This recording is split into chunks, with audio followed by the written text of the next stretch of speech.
RRB, l'invité du matin.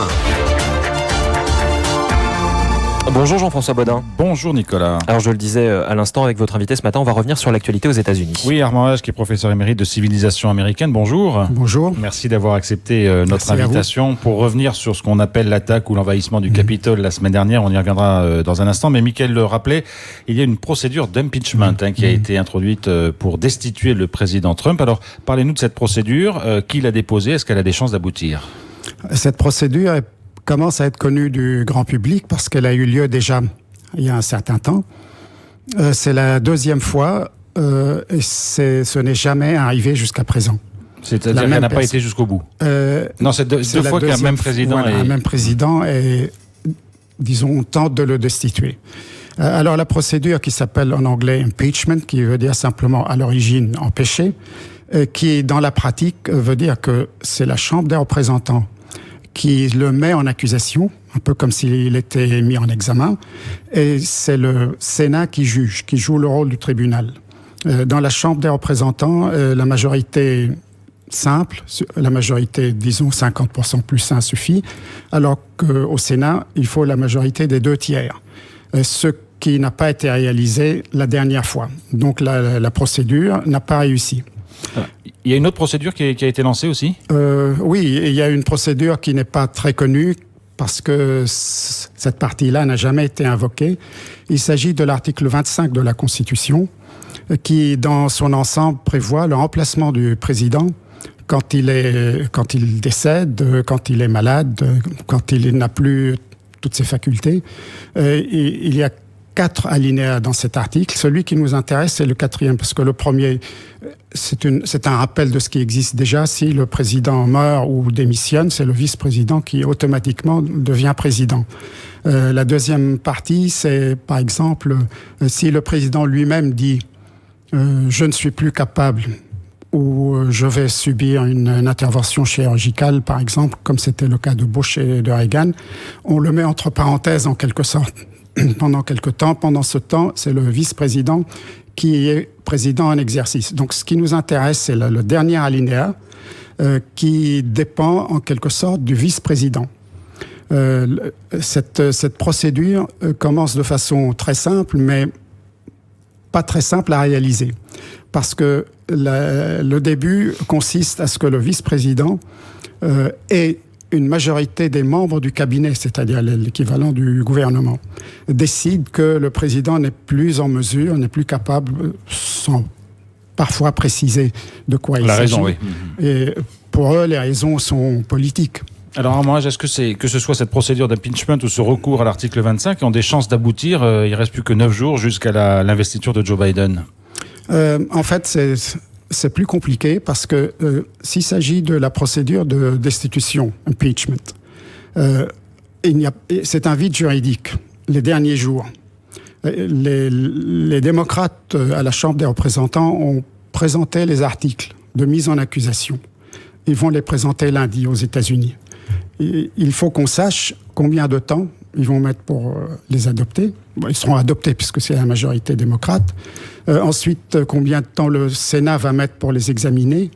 La question qui se pose est, est-ce qu'on peut continuer? Est-ce qu'on peut poursuivre cette procédure une fois que le président a quitté son poste?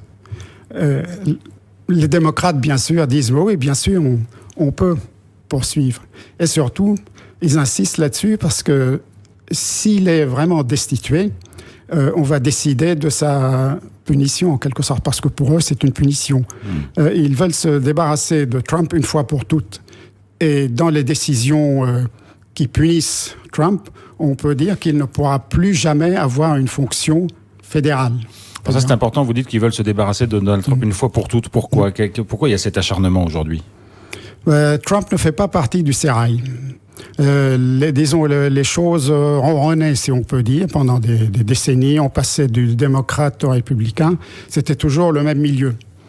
Trump n'est pas un homme politique au départ. Il avait été candidat plus d'une fois, mais cette fois-ci, il y est arrivé. Mais c'est un homme d'affaires, véreux pour beaucoup.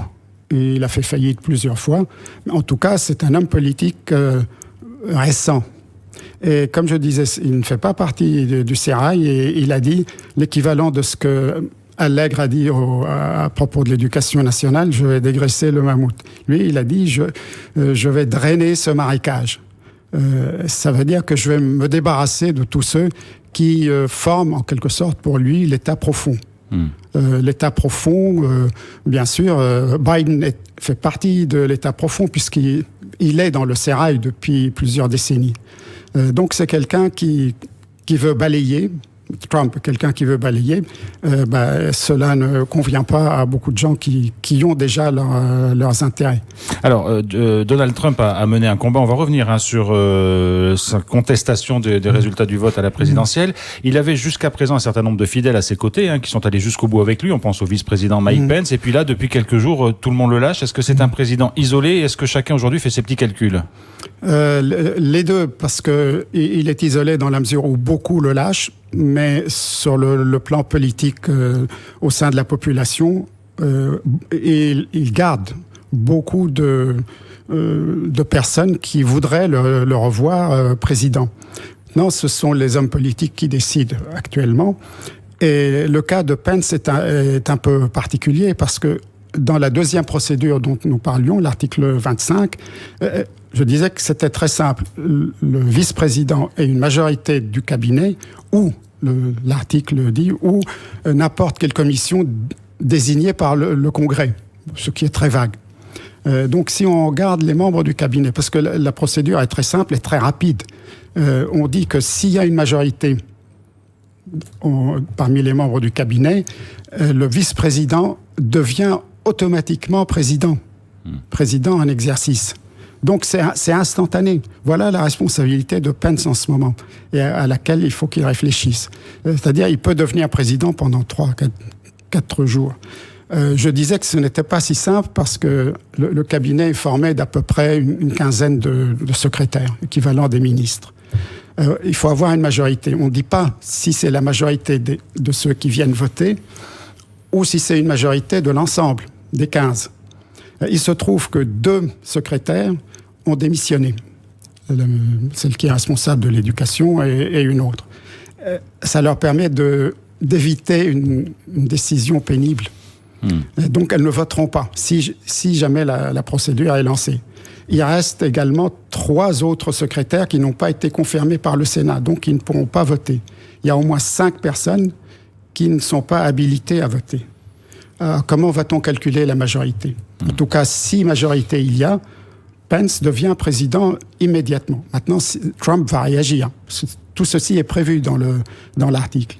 Trump va dire, mais non, je ne vois aucune raison pour laquelle je puisse être démissionné. C'est bien ce terme-là qui convient.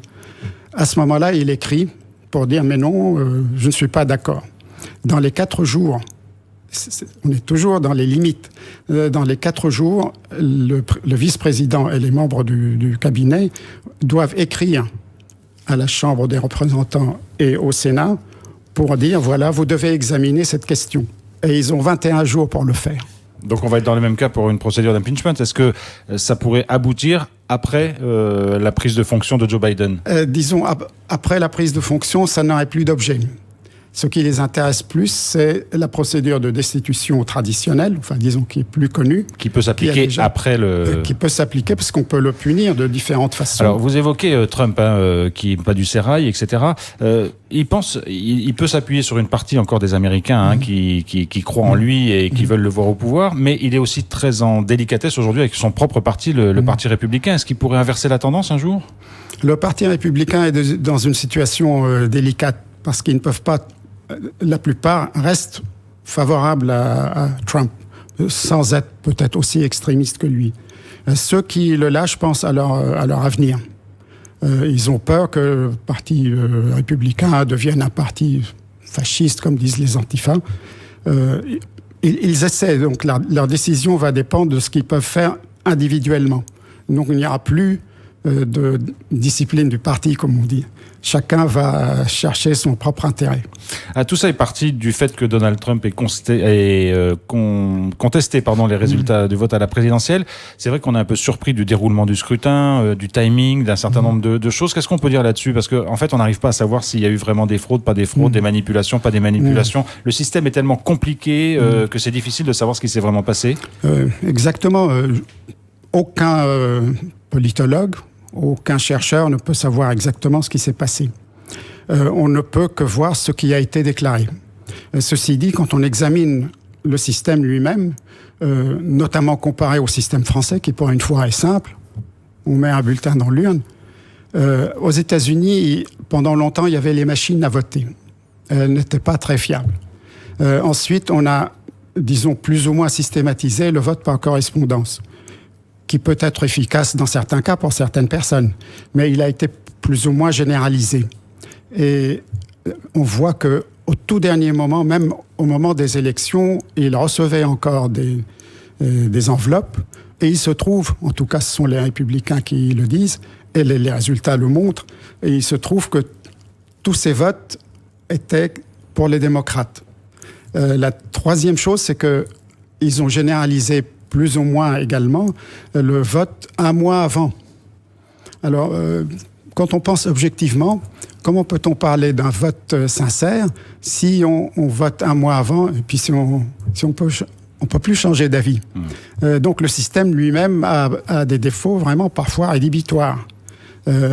Donc c'est facile de le critiquer. Et le cas de la Géorgie interroge. Et le cas de la Géorgie a reproduit ce qui s'était passé pour l'élection présidentielle. On voyait au début que c'était les républicains qui menaient. Et tout d'un coup, vers la fin, je ne dis pas que ce n'est pas sincère. C'est un constat. On ne peut que le constater. Donc Trump était plus ou moins confirmé dans ses idées là, sur les élections. Alors Armand Hage, au-delà de toutes ces procédures et de tout ce qui s'est mis en route, Joe Biden va prêter serment le 20 janvier. Il arrive dans des conditions un peu particulières. Est-ce que ça va peser sur le début de sa mandature ou est-ce qu'il va se réinvestir sur d'autres dossiers pour essayer de tourner la page? Je pense qu'il va se mettre au travail. Il a été jusqu'à présent assez dur vis-à-vis de Trump, tout simplement parce que Trump a essayé de lui nuire, en tout cas de son point de vue. Parce que Trump on a tenté de le destituer parce qu'il essayait de demander à l'Ukraine de bloquer Trump parce qu'il voulait s'en débarrasser. Donc maintenant, en tant que président des États-Unis, il va peut-être laisser faire les seconds couteaux. Et il va s'occuper des affaires du pays. Dans quel sens, disons, on devine plus ou moins, ce sera plus ou moins un retour à la période Obama, puisqu'il était vice-président à l'époque. Armand Hage, merci beaucoup d'avoir été avec nous ce matin et de nous avoir éclairé sur cette situation américaine dont on reparlera forcément dans les jours qui viennent. Merci beaucoup.